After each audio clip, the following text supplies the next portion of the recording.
আমরা যারা ডিজাইন সেক্টরে আছি তারা অনেক সময় একটা কোয়েশ্চেনের সম্মুখীন হই যে হাই কোয়ালিটি স্যাটিন ফ্যাব্রিক লাগবে, এবং আমরা যখনই দোকানে যাই আমাদেরকে দোকানদাররা বিভিন্ন ধরনের স্যাটিন ফ্যাব্রিক দেখিয়ে বলে এটাই হাই কোয়ালিটি বা এর চেয়ে হাই কোয়ালিটি স্যাটিন ফ্যাব্রিক নেই, বিভিন্ন ধরনের বিভিন্ন কথা।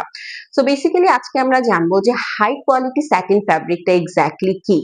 তার আগে বলে নিই যে বাজারে আমরা যত ধরনের স্যাটিন ফ্যাব্রিক পাই সবই কিন্তু একই ধরনের মেটেরিয়াল দিয়েই তৈরি করা হয়, এবং সবচেয়ে মজার বিষয় হচ্ছে প্রত্যেকটা স্যাটিনের ফিলই অলমোস্ট সেম। সো এটাকে আইডেন্টিফাই করা যে কোন স্যাটিনের কত দাম বা কোন স্যাটিনটা আসলে কতটুকু কোয়ালিটিপূর্ণ এটা কিন্তু খুব হার্ড বের করা।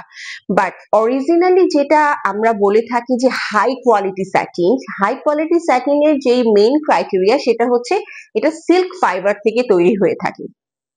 হাই কোয়ালিটি স্যাটিন কখনোই জেনারেল কোনো সিনথেটিক পলিস্টার কোনো কিছু দিয়ে তৈরি হয় না। হাই কোয়ালিটি স্যাটিন সবসময়ই আমাদের সিল্ক ফাইবার থেকে তৈরি হয়ে থাকে, এবং high quality satin quite expensive হয়। এটা কখনো খুব বেশি শাইনি লুক হয় না, একটু ম্যাট লুক হয়। আবার এটাতে কিন্তু কখনোই কোনো ধরনের ইলাস্টিসিটি থাকে না। আমরা অনেক সময় বাজারে একটু ম্যাট, একটু ভারী এবং হালকা ইলাস্টিসিটি স্যাটিন দেখে ভাবি এটা high quality satin, but basically it's not.